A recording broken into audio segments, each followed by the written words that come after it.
Hola, bé, bones. Anem a començar la tercera xerrada. Aquí tenim, bueno, hem vist dues molt interessants, però aquesta crec que també ho serà molt. Aquí tenim la Mya-Rose, que és fantàstica, és una activista naturalista super jove i jo no vull perdre més el temps explicant coses perquè jo crec que ella és molt capaç d'explicar-vos i entretenir-vos molta estona. Per tant, un aplaudiment.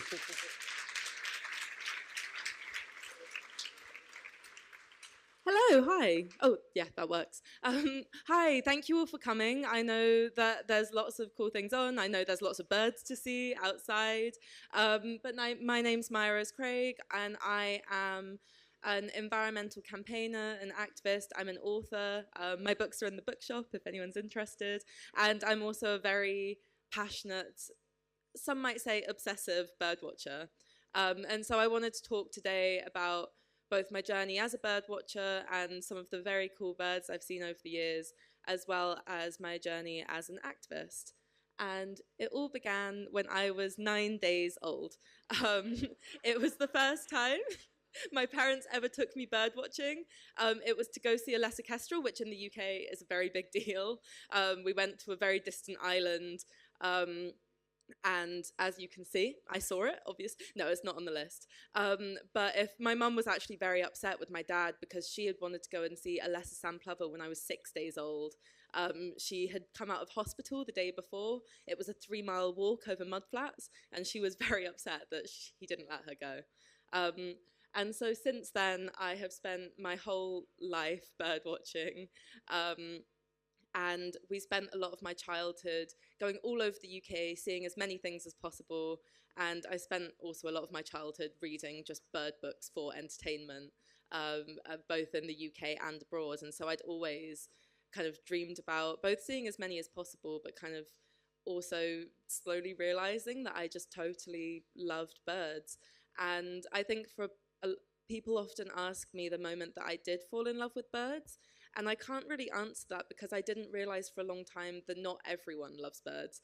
I started school when I was 4 years old, and it was a very crazy realization that not everyone spent their weekends bird watching, and I just didn't understand it. My first ever bird watching trip I went abroad was actually to Spain, to the Spanish Pyrenees. We went with both me and my, at the time, 14-year-old sister, so we went during the holidays in February, and my mum thought it was a great idea that she'd found this bargain. It was really cheap, and it wasn't till they arrived in the Pyrenees that they realised why it was really cheap. No one else wanted to go because it was very, very thick snow. We were slipping and sliding all over the mountain, and we didn't see very many birds. But my first big world birding trip was when I was 4 years old, and this is one of my first memories. All of my first memories are actually of birds.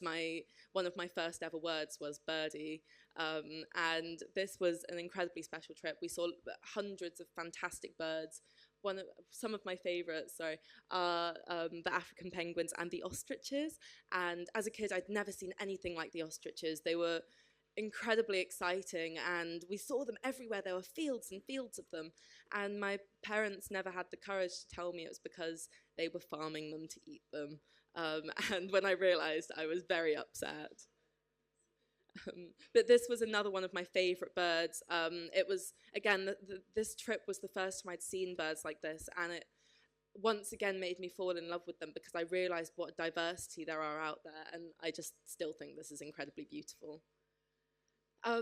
But because this was one of the first birding trips we went on, it didn't necessarily go very smoothly. My parents didn't really know what they were doing. Obviously, me and my sister didn't know what they were doing.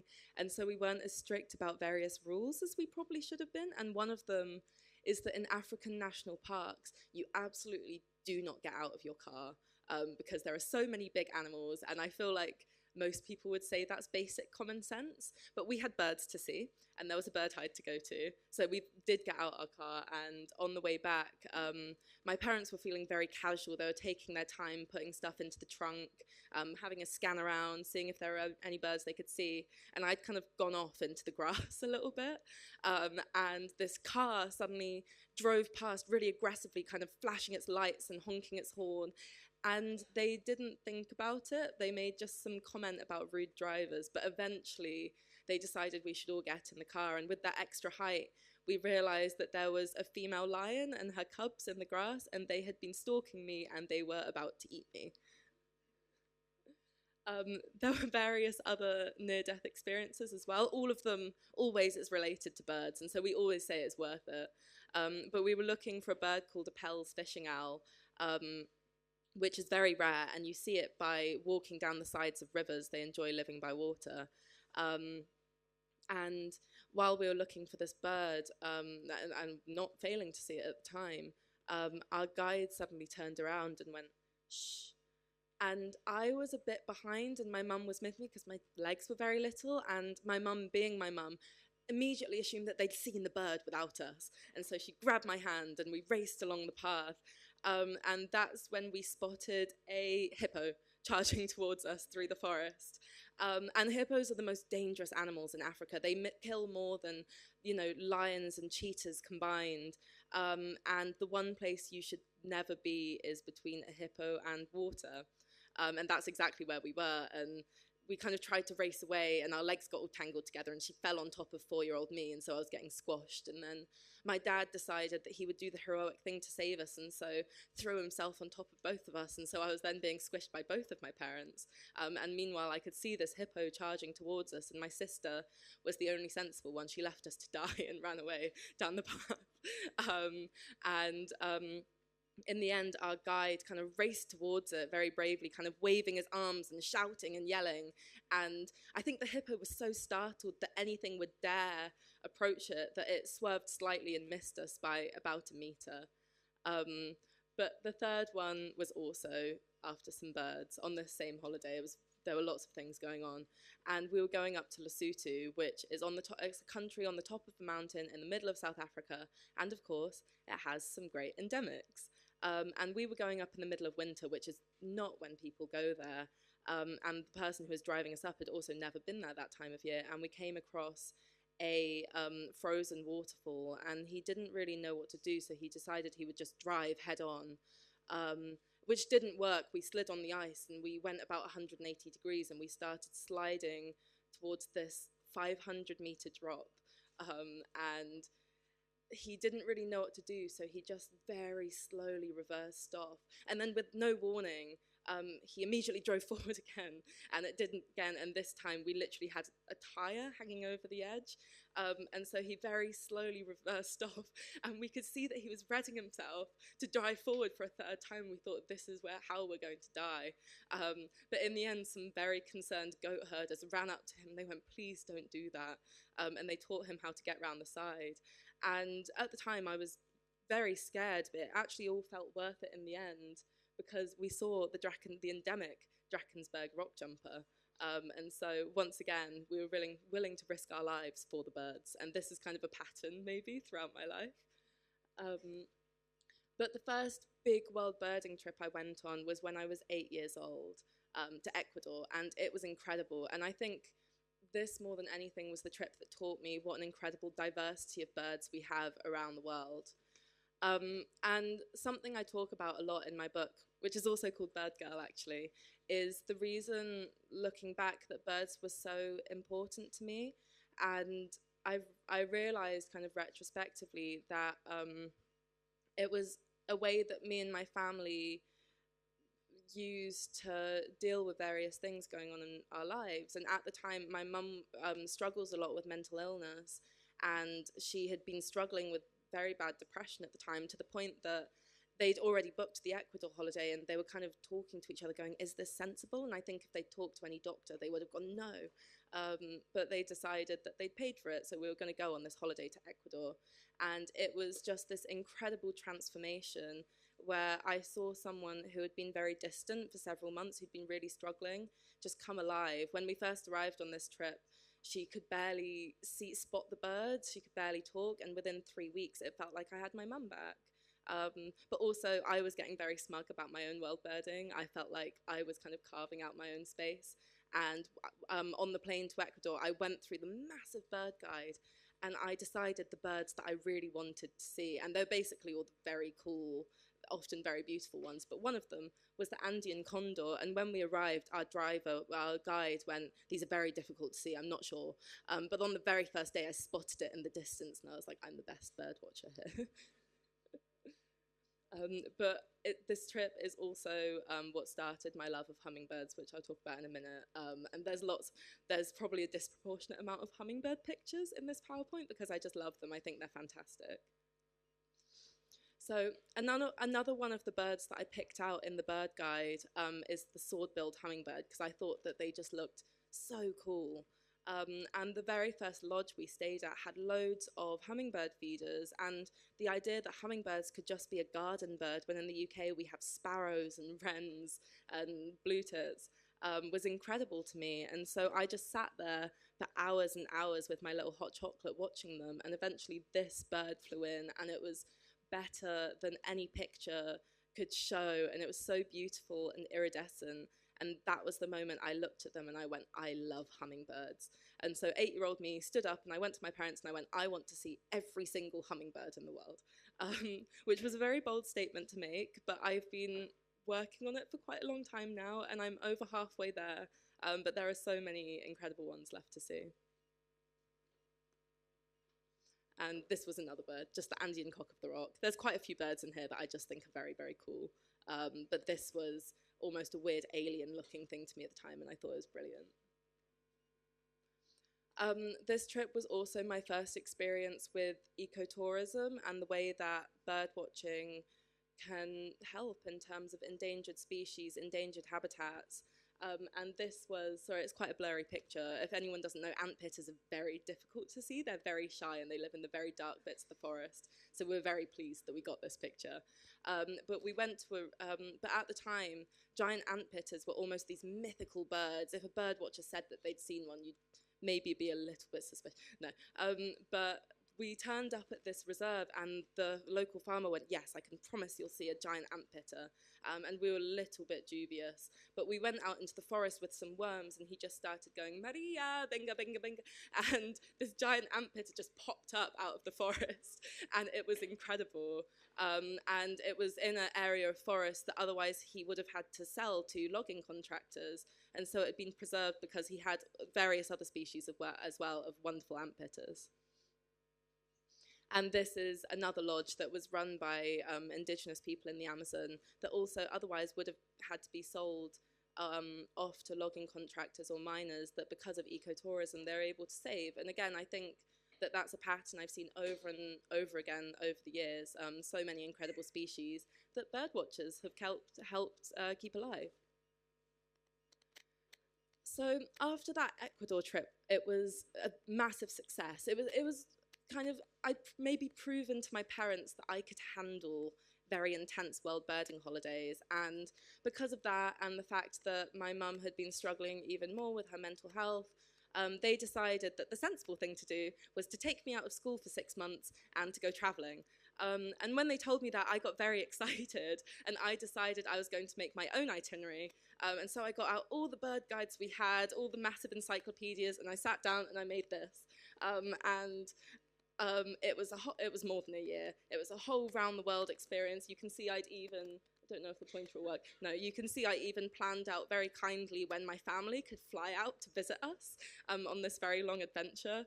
And obviously that never quite happened. But I think it is maybe a bit of a wish list of all the places I would love to go in my lifetime. Instead, we did a trip that was still very crazy, 6 months in South America, Colombia, Bolivia, and Peru. And although it kind of wasn't the round the world in a 1.5-year trip that I'd planned, it was still incredible. But before then, I'm sorry, they wanted one last trial to check that I could handle a very long trip. And so we went to Ghana. And to this day, this is the most difficult birding trip I've ever been on in my life. And it wasn't because I was 8 years old. There were so many birds to see that we were going to bed at 11 o'clock and waking up at 4 o'clock in the morning. But again, it was worth it. And this is a black-cast hornbill, which I just think is incredible. And also emerald cuckoo, which you can see is incredibly beautiful. But I also experienced another example of ecotourism on this trip. through the yellow-headed Picatartes, and this was a bird that they thought had been extinct for decades in Ghana, until our guide came to this random, very small village with a picture, and they went, yeah, we know those, there's loads of them in the forest, we eat them for meat, we hunt them, and he went like, oh, that's terrible, and he kind of very strongly communicated that these were very important birds. And the conclusion they came to was that instead of hunting them, because they're about the size of a turkey, you'd understand why people would want to eat them. Instead, bird watchers would pay to come and see them, and they would make money from that instead. And the funds that you spend going there fund 2 separate schools in this village. And so we went out, and we waited for hours in the forest. I was actually very patient as a kid, but this one really tested me when this bird appeared, and it was so strange looking in a way I think you can't quite see in pictures. It's massive and very waxy looking and almost doesn't look real, but they were just incredible, and it kind of made you understand why so many bird watchers feel so passionately about trying to see these. And so our a 6-month trip in South America began, and I just want to show you some very cool birds for a minute. So red-headed barbet, and the Furtis parrot. And the Furtis parrot, they thought, had been extinct for 90 years, until again, our guide rediscovered it in this tiny patch of forest, probably maybe 4 times the size of this tent. And once again, they'd bought the land and were preserving it. And we were very excited. We were going up the Andes to see it. Very few people had at this point. When we woke up just at sunrise, just before sunrise, to see there had been a massive a hole basically in the wall, and my mum really wanted the driver to just try and go around the edge, but everyone kind of stopped that very quickly. But we decided instead we were going to have to get out and hike to the top of the mountain, and this was at extremely high altitude. It was a very long walk, and we had to get there by sunrise or we would not see this bird. And so we started our hike, and it was very difficult. My mum in particular struggled. After about an hour, it was getting very dramatic. She was gasping and she went, just leave me behind. Go without me to see the bird. Obviously not. So we dragged her with us and our family friend up the hill, and we arrived about an hour after sunrise, and we were defeated. We just lay down on the grass and decided to eat our breakfast and just sat there for hours, maybe recovering from the hike, when, again, my mum looked at the forest and saw something flying, and she went, it's it. And we went, no, you're just hoping that it is because you're so desperate. And we're probably a bit too rude about it. But we got the telescope out, and the guide went, wait, no, it is it. And so it was this, again, incredible thing where there were so few left in the world, and we managed to see them. And we were also, again, I felt very pleased because we were the first people who'd seen it, not at 6 o'clock in the morning. And I've also seen some, again, incredible hummingbirds. And one of my favorite things about hummingbirds is I think scientists are normally very sensible when it comes to names. You get things that are common and black and grey and, you know, describe what they do. Versus hummingbirds, they've got these beautiful names. They're star throats and emerald and amethyst and fairies. And I just think it suits them absolutely. I think it's fantastic. Another very interesting bird was a very special hummingbird where we had to hike up. No, not hike up. It was too dangerous for people. We had to get a horse ride for 2 days up to the top of the mountain. And well, I got a horse. My parents were actually both given mules. And again, I felt very magnificent, while actually one of their mules seemed to have a limp for several hours until we got off to check it, and it was faking because it couldn't be bothered to carry them up the hill. But this was the bird that we went up for, and it was, again, we spent another, it was just an incredible bird. There's a pattern. I love hummingbirds. I'm making you guys all look at hummingbirds because I like looking at hummingbirds. But one of the concerns about people had about them taking me out of school, people felt that that was very bad for my education. And unfortunately for me, the friend that we were traveling with in Colombia was an English teacher, so I had no escape. Every day I had to sit down and do homework as we were going between different spots, and so it was this very weird thing of adventuring into the jungle and then having to learn about verbs. So I didn't enjoy it. Retrospectively, probably good for me. So we then went to Bolivia, more hummingbirds, red-tailed comet. But again, we learned a lot more about ecotourism, and it's both the same with the blue-throated macaw and the red-fronted macaw. These were both birds that were really struggling because of human intervention.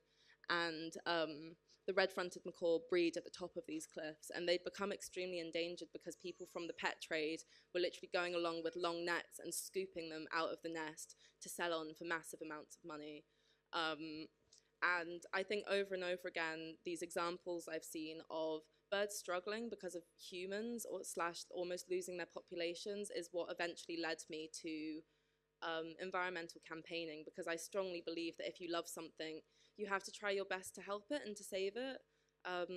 But this was another example of getting the local village involved, teaching them that these are very important, very rare birds, and setting up a lodge so they could make money. And so I think also a lot of the time in my work, both in terms of biodiversity and climate change, has been very important to me to involve people. I think talking about nature as if it's something separate that shouldn't interact with people is both incorrect and maybe far too optimistic. And so I think instead bringing people on side, making them understand why they should care about the environment, care about birds, is probably the key to trying to save the world.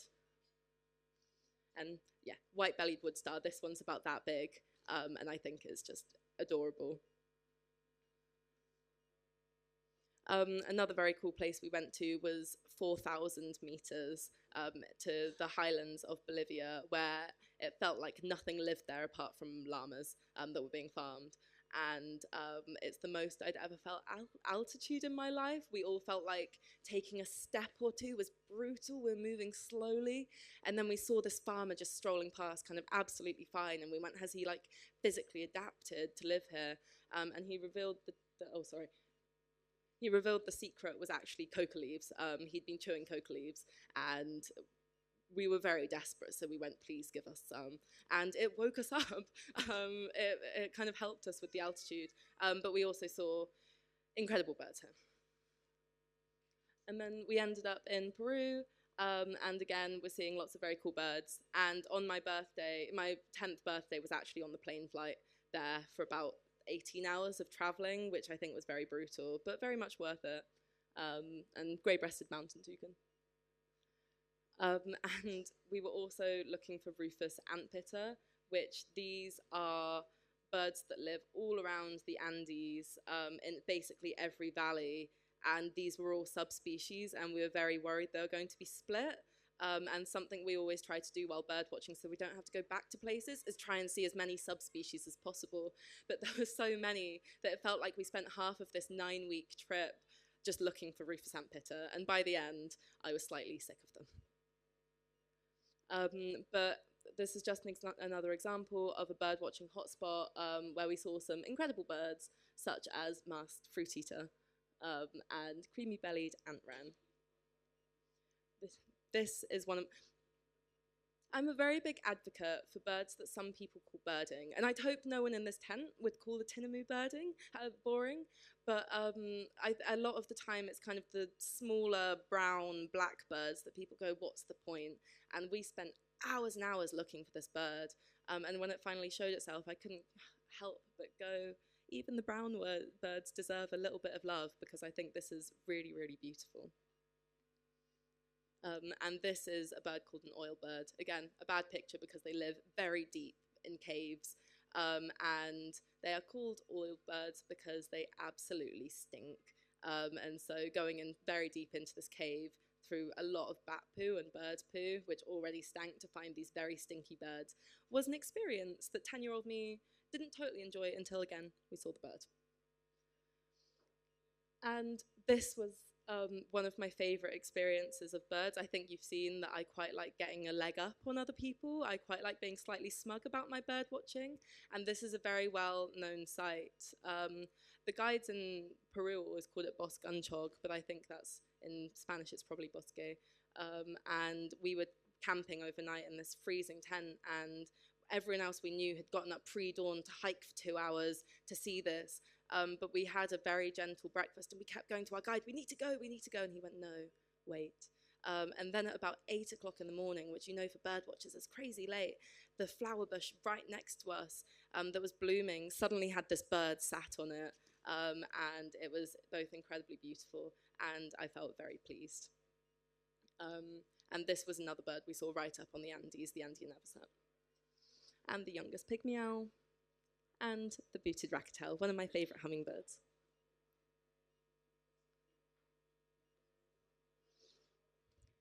So when I was 11 years old, I went on a summer holiday to Australia, bird watching, obviously. I don't think my parents have ever taken me on a holiday that wasn't bird watching. And on the very first day, we went up into the mountains and we saw various very cool birds, including this one. And I'd done my list the night before. I was very aware that I was getting very close to a very big number, 3,000 birds. And that morning, we'd seen a new species that was a small brown sparrow. And like I said, I love small brown birds, but I was slightly disappointed that that was going to be my massive landmark.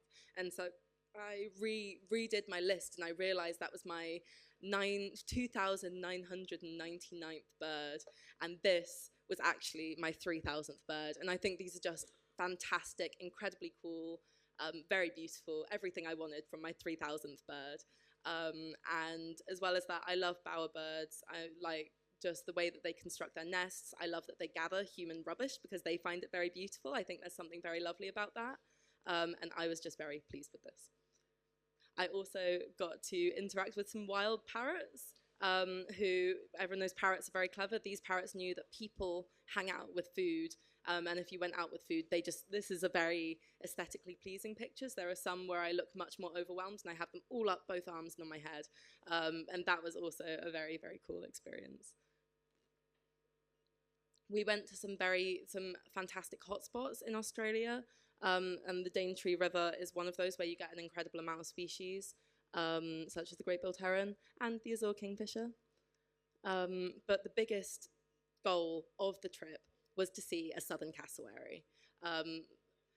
And this started a pattern for me of absolutely loving the biggest and the scariest of the birds.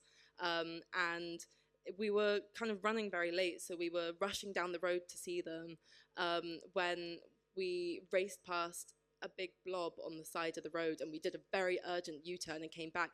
And we'd been going off to hike off into the forest to see them, and there was one just sat on the side of the road. And we pulled up, and I tried to jump out of the car to see it, and my dad went, please don't do that, because these birds are 6 feet tall, and they have these massive talons, and they're notorious for trying to slash people with them. So he wouldn't let me get out of the car for some reason. And it was just fantastic. We watched it for ages, and it felt like it knew that we were watching it because it was just showing off, standing up, strolling around, and eventually disappeared into the forest. But for a very, very long time, I told people that this was my favorite bird in the world, just because I love seeing birds that remind me that they were once dinosaurs. Not a bird, but something I also really wanted to see was a platypus. And they were much smaller than I imagined, much quicker than I imagined. Again, this was the best picture we got, but it just felt so special to see something like that. And they were also a species that's actually very endangered. And so once again, I think every time you see something that's really struggling, it feels very precious because you're not sure when or who will have the opportunity to see that again. And this is another big scary bird that I absolutely love. I think shoebills are something that are very notorious for a lot of people because they are also about 5 feet tall. You get them in the rainforest, in the marshes in East Africa, and they are terrifying. And this one, when we found it, we were literally worried it would be a stuffed bird or something because it did not move a muscle for about an hour and a half. When suddenly it kind of darted down, grabbed a frog and flew away, but it was incredible. And I'm going to race through some birds now because I want to talk about my activism a little bit, so kind of try and catch them as I go through.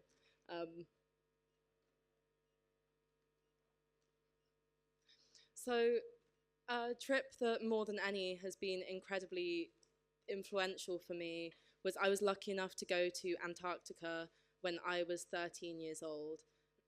And we really wanted to go because obviously the birds are incredible, but also there was a sense of urgency when we had the opportunity because there is an estimate that the poles are going to be gone by 2030, and so it felt like absolutely a last opportunity. And we saw loads of incredible birds, including penguins, and sorry, the king penguins here, and some fantastic albatrosses. And this was my favorite bird, the snow petrel.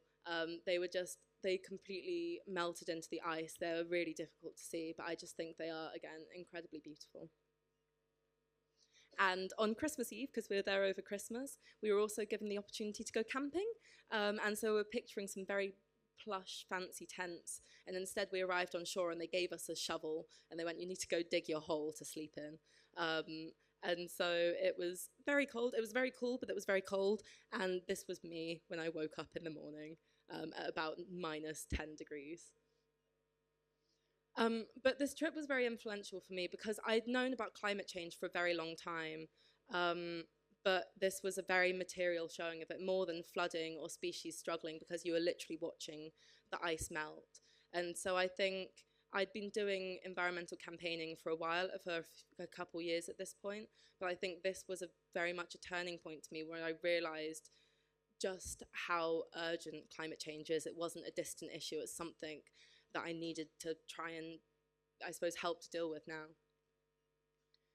And so my journey in terms of campaigning and activism started when I was 12 years old, and I started a blog called Birdgirl because I was a girl who liked birds, so it seemed sensible. And also it sounded like a superhero, which I thought was very cool. And originally I was just talking about birds that I liked. I was talking about things that I'd seen at the weekend. And the thing that surprised me was that people started to read it. And I think very quickly I realized what I was far more interested in was expressing how I felt about the many different environmental issues in the world. And, wait, no, it's okay, I'll survive. Again, people were reading it. And I think as a 12-year-old, that was incredibly important because I think children, despite their awareness of what's going on, I think far more than we realize, and their massive anxieties, massive amounts of anger aren't really listened to. And so I think being given a platform kind of taught me at quite a young age that my voice did matter, which I think was very influential in terms of the campaigning that I began to do. And the first ever example of bird conservation I got involved in is the spoon-billed sandpiper. And that's partially because my mum's family is from Bangladesh, and that is where these birds winter, in the mudflats.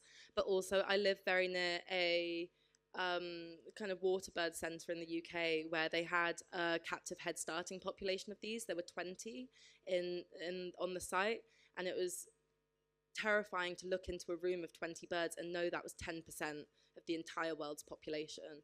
And so I started talking about them, and I realized that in Bangladesh, as I've talked about in terms of people, there was a complete lack of awareness on why people should care about these things at all.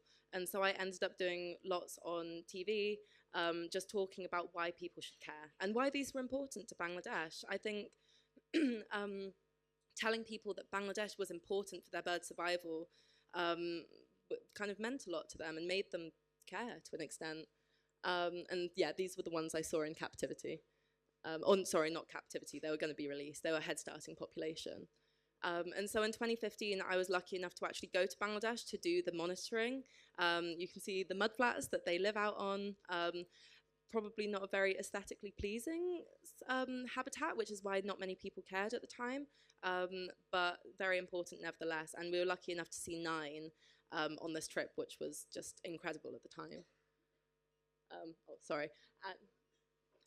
And one of the really special experiences when we were out on the near the mudflats was just going into a shop and the person behind the counter just pointing at me going, "You like birds?" And I kind of went, how does she know that? And I thought I must be wearing a t-shirt or a hat, but I talked to her and she said she'd seen me on TV talking about the birds that were local to her, and actually that she'd realized that she cared about these things and she was hoping that organizations would help. And I suppose it was just a really nice example of someone who had never gone to school, who knew nothing about the environment, who decided that she cared about her local nature. So I've also had various very cool experiences over the years, and one of my favorite ever was I got to meet David Attenborough when I was about 15 years old, and which probably isn't that relevant, but it's very cool, so I want to put it in here. But since I was around that age, I've gotten very involved in climate change activism and campaigning. I'm relatively young in that picture. And it was because, again, I talked about biodiversity loss for a long time, and I'd started to realize, I'd always been concerned about climate change, as I think most people in my generation are, but I'd started to realize how interconnected these two things are. And so I started doing climate change campaigning, intermingled with biodiversity loss campaigning, and kind of stuff to do with people, political campaigning. And that kind of culminated when I went to the Arctic with Greenpeace in 2021, actually. And it was this incredible opportunity. They actually only gave me about a week's notice before I went and stayed with them on a boat for a month. But this trip was really shocking to me because we were actually trying to get to the edge of the ice, and we never got there despite weeks of traveling because it was so far up. And this boat was just surrounded by melting ice. And in the end, I wanted to do something, and I went with the sign, and I just sat out on the ice by myself for about 5 hours, and it was almost incredibly therapeutic in that it was just me and the ice, and I could hear it melting around me, and I was just incredibly angry, and I wanted to play a way to let that out, because I think something that we maybe don't acknowledge enough in terms of climate change campaigning is we know people are sad, we know people are worried, but we don't talk enough about how a lot of people, especially my age, are really, really angry. And so the thing I didn't really expect was this picture went very viral. It got picked up by over 200 media outlets, and it gave me again this massive opportunity to be able to talk about climate change all over the world. And I think every time I'm able to gain that platform, it's incredibly special. And especially when I was a teenager, I realized that kind of having the benefit of being young gave me an opportunity to talk about things that I really cared about. And so my biggest project so far has been Birdgirl, and I wrote this book during COVID, actually, partially because as a teenage girl who likes bird watching, I've spent my whole life with people going, but why birds? Why bird watching? And just not understanding. And so I wanted to write something about what I love, and explain why I love birds. But I realized very quickly that didn't make sense without talking about my life a bit more than I'd originally expected. And the big realization was that I was going to have to talk about my mum's mental illness and the way that we'd used birds over and over again to deal with that. And so this is a book about birds. It's got so many incredible experiences to do with birds in it, but it talks a lot about how my family has used nature to manage our own well-being. And I think that is something that's incredibly important to me. And as well as that, it talks a lot in more depth about my journey as an activist, the ways that I have managed to kind of create political change, and the ways that I've been able to help birds. And so, yeah, it was really fun to write in lockdown because I got to just revisit basically every bird I've ever seen. But it's kind of, I talk a lot about politics, and I guess more than anything, I want the message that you guys go away with to be that if you love birds, and if you love nature, and if you enjoy spending time outside, then I think it's your responsibility to try and do something to help with the many, many issues we have going on at the moment. So yeah, thank you guys for listening. And I'm going to be signing books in the book tent right now, and I've run out of time, so I can't do questions, but I love chatting. So you can just come and say hi. But thank you so much for listening.